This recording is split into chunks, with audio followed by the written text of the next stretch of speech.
안녕하세요. 이게 처음 해보는 거라 가지고 좀 떨리네요. 이게 그래도 2시 라이브 방송은 한 지가 몇 달 돼 갖고 그런데 이거 4시 반에 이렇게 기초반 하는 거는 처음이라 가지고 오늘이 기초 강의 첫 번째입니다. 잘 들어오셨어요.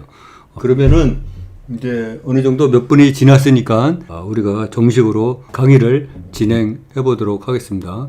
그러면 이제 첫 번째 그 질문부터 나가 보도록 하겠습니다. 월봉 차트 최저가를 볼 때 2003년도, 2004년도 최저가도 나오는데 나오죠. 18년 19일이나 지난 최저가와 거래량을 오늘 현재와 비교해 봐야 하는 건지 아니면 대충 참고만 하고 한 10년 정도만 비교하는지 궁금합니다. 이렇게 해주셨는데 그건 이렇게 오래된 거 20년 전 거까지 볼 필요 없습니다. 그냥 한 10년 정도까지만 보고 옛날 거는 그냥 참고 삼아 이렇게 봐주시면 좋을 것 같습니다. 근데 굳이 20년 전 거가 그런 정보가 그렇게 지금 유효하겠어요? 그러니까는 여러분들도 한 10년 정도 보면 된다 이렇게 말씀드리겠습니다. 그 다음에 이제 네 번째, 사분할 세화계좌 관리에서 1차, 2차, 3차, 4차 매수 시 꼭 지그재그로 매수해야 하는 이유가 있나요? 이렇게 말씀해 주셨는데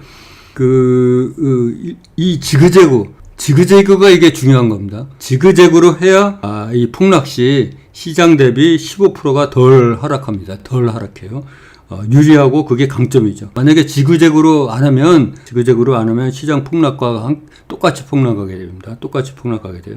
그래서 강의에서도 얘기했지만 시장이 50% 폭락하는데 내 계좌는 35% 정도 폭락하게 만들려면 사계좌 사분할 지그재그 여러분들 잘 기억하세요. 지그재그로 해야 그 강점이 유지가 된다. 그렇지 않으면은 강점이 유지가 안 된다. 귀찮더라도 지그재그로 해야 된다. 이렇게 말씀드리도록 하겠습니다. 다음으로 넘어가도록 하겠습니다. 3개월차 수강하고 있다. 일봉은 좋고 월봉 주봉이 높다고 하실 때 일봉은 매물대 첩조삼중이 보이는데 월봉은 높은 걸 어딜 기준으로 봐야 하는지 또 월봉을 보고 지금 가격대에 들어가야 하는지 아직 눈에 들어오지 않는다 이렇게 말씀해 주셨는데요. 일봉이 이제 아주 낮은 것 같아요. 근데 주봉과 월봉이 높은 경우가 상당히 많습니다. 그래서 주봉, 일봉, 월봉을 같이 보라고 그러는 거죠. 그러면 월봉이 높다는 게 어느 정도가 높은 거냐 이렇게 보면 판바닥 대비 한 3배 이상 이렇게 가는 거는 높다 일단 이렇게 봐야 될 것 같습니다. 그리고 초보 수준에서는 월봉이 높아 보이면 일단 월봉이 높다. 이러면은 그냥 안 들어가는 게 최고입니다. 안 들어가는 게 최고예요. 왜냐하면 한번 들어갔다가 잘못 물리면 아주 오래되죠. 오래 걸리죠. 그러니까는 고점 진입 이거는 일단 주봉 월봉이 높다. 그러면 피하는 게 상수다 이렇게 말씀이 드리도록 하겠습니다. 그래서 그렇게 하면 될 것 같고요. 예를 들면 SCI 이제 평가 정보를 보면 이게 이제 충분히 내려와서 이게 횡보도 오래 거쳤죠. 거의 1년을 거치고 이러니까 굉장히 이게 눈길이 가죠.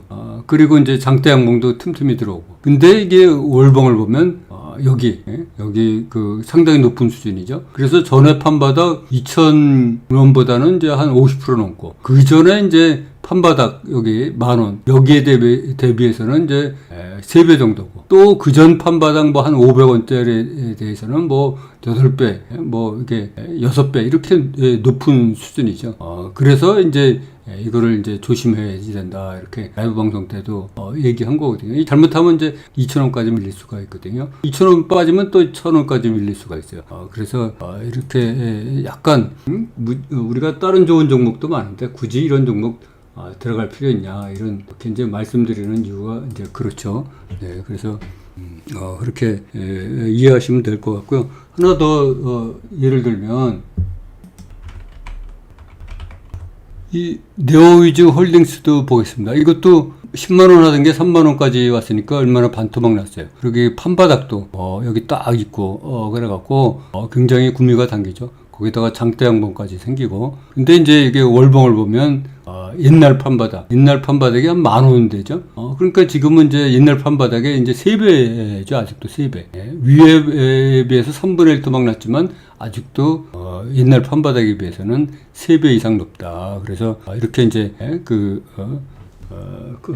일봉은 아주 구미가 당기지만 월봉을 보면 조금 높다. 그래서 우리가 이런 거를 이제 객관적으로 이렇게 딱 하기가 뭐하니까 일단 피한다. 조금이라도 위험한 소지가 있으면 피한다. 우리가 뭐 확실한 것도 들어가면 물리는데 이렇게 조금 위험한 듯한 거 또 이제 피하는 게 좋을 것 같다 이렇게 생각이 듭니다. 그 다음에 이제 16번을 보도록 하겠습니다. 매수 시 10%, 20% 주가 하락률의 기준이 되는 장대 양봉 종가인가요? 아니면 첫 번째 매수 가격이 되나요? 이렇게 돼 있어요. 예를 들어 장대 양봉 종가가 10,000원이고 첫 번째 매수를 다음날 9,500원에 했다면 두 번째 매수는 그 기준이 10,000원인가요? 9,500원인가요? 또 세 번째 매수 가격은 기준 가격 대비 20%인가요? 아니면 두 번째 매수가 대비 10%인가요? 뭐 이게 이제 헷갈리죠. 이게 그 말씀대로 여기 여러분들도 이제 제가 이제 말을 많이 하다 보니까 다 못 읽겠어요. 그 잘 읽어보세요. 요지는 그거죠. 장대 양봉 종가가 기준이냐 아니면 실매수 가격 기준이냐 이렇게 하고 또 떨어질 때도 그 실매수가를 해야 되느냐 뭐 이런 얘기인데 제 생각에는 장기적으로 보면 큰 차이는 안 납니다. 큰 차이는 안 나요. 근데 매수 장기적으로 보면 큰 차이는 안 나지만 매수가 기준 관리하기가 매수가를 기준으로 해서 관리하는 게 좋다. 그래야 한눈에 들어온다. 이게 이제 자기 매수한 가격이 얼마인지 컴퓨터에 매일 나타나고 그러니까 종가가 얼마였더라 이렇게 볼 필요도 없죠. 그리고 두 번째 가가 예를 들어서 10,000원에 했는데 9,500원에 여기 8,500원에 2차 매수했다. 그럼 그 8,500원을 기준으로 해서 또 10% 떨어졌을 때 그걸 3차 매수하고 이렇게 매수한 가격으로 하는 것이 관리하기에 좋다 이렇게 말씀드리도록 하겠습니다. 그 저점에서 이제 긴 꼬리가 이 세력이 제대로 관리 못하면 이제 음봉이 되는 거죠. 긴 꼬리의 음봉. 근데 이게 긴 꼬리가 이제 긴 꼬리 하면서 양봉으로 만드는 게 제일 좋습니다. 음봉으로 만들면 세력의 의지가 약하거나 능력이 부족하다. 이렇게 생각하는 게 좋을 것 같아요. 그래서 굳이 뭐 우리가 음봉으로 전환된 거에 들어갈 필요 없다. 이렇게 생각이 됩니다. 그 긴 꼬리의 음봉. 이거는 이제 싫어하죠. 세력이 강한 의지가 있으면 대부분의 경우 음봉을 안 만듭니다. 양봉으로 만들죠. 그 다음에 27번 월봉에서 고점과 저점 확인할 때 기준이 제일 낮은 기준인가요? 아니면 판바닥을 기준으로 하는 가격인가요? 제일 낮은 기준으로 하다 보니까 대개 뭐 두세 배 이상이라 갖고 기준이 들어갈 게 없다 이런 얘기죠. 기준이 어디인지 궁금하다 이러는데 최저가 제일 낮은 가격 기준은 아니고요. 제일 낮은 가격 기준은 아니고 판바닥을 기준으로 하는 겁니다. 판바닥을. 아까 말씀드렸듯이 예를 들어서 노이즈 홀딩스 이런 것도 이게 여기서 제일 낮은 기준이 아니고 이런 판바닥을 기준으로 하는 거죠. 이런 판바닥. SN즈 제일 낮은 기준이면 예를 들어서 여기 2,000원인데 그게 아니고 이렇게 판바닥 형성된 3,500원 내지 이런 그 판바닥을 기준으로 하는 거죠. 그래서 판바닥을 우리가 잘 확인해야 된다 이렇게 말씀드리도록 하겠습니다. 그 다음에 이제 그 31번 보도록 하겠습니다. 이게 이제 그 지난번 온라인 강의 이때도 나왔던 얘기인데 이게 매물 차트를 참고로 보려고 그러는데 어떤 분들은 3개월만 봐라, 어떤 분들은 뭐 240 놓고 봐라, 어떤 분은 뭐 중기로 넘어가서 뭐 봐라, 뭐 이렇게 여러 가지가 있는데 참고용으로 사용하고 싶다 이렇게 그 질문을 주셨어요. 근데 제가 그 전에도 말씀드렸듯이 2시 라이브 방송에도 제가 한번 말씀드린 것 같은데 이 매물대 차트가 제가 전에도 이제 사용을 해봤는데 이게 이제 여기 그 질문하신 수강생님처럼 기준에 따라서 이제 이게 들쑥날쑥해요. 그래서 그 매물대 자체가 헷갈린다. 매물대 같은 차트가 헷갈리고 변동이 아주 심하다. 그래서 안 보는 게 오히려 안 보는 게 훨씬 그 승률을 높인다. 캔들 볼륨 차트만 보셔도 충분해요. 캔들 볼륨 차트만 봐도 충분하니까 그 단순화를 위해서 이 헷갈리는 매물 때 차트 볼 필요 없다.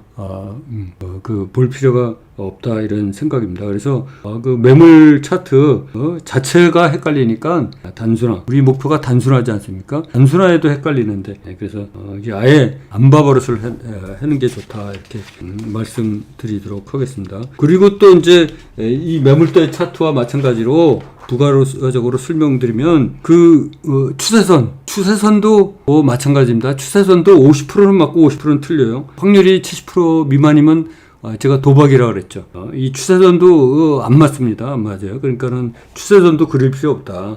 여러분들이 3개월 내지 6개월 정도 하다 보면 추세선은 자동으로 눈에 들어온다. 이렇게 말씀드리고요. 이 추세선은 이제 뭐 보면 말 나온 김에 이런 여기 마우스에 지금 십자형 있지 않습니까? 그리고 요 칸마다 이렇게 쳐져 있죠. 지금 회색으로 이것만 있으면 그냥 자동으로 그려져요. 뭐 추세선 안 그려도 여기 보면 내리막 추세네. 이게 오르막이네. 여기 돌파 있네. 이것만 있으면 되는 거지. 여기 판바닥이네.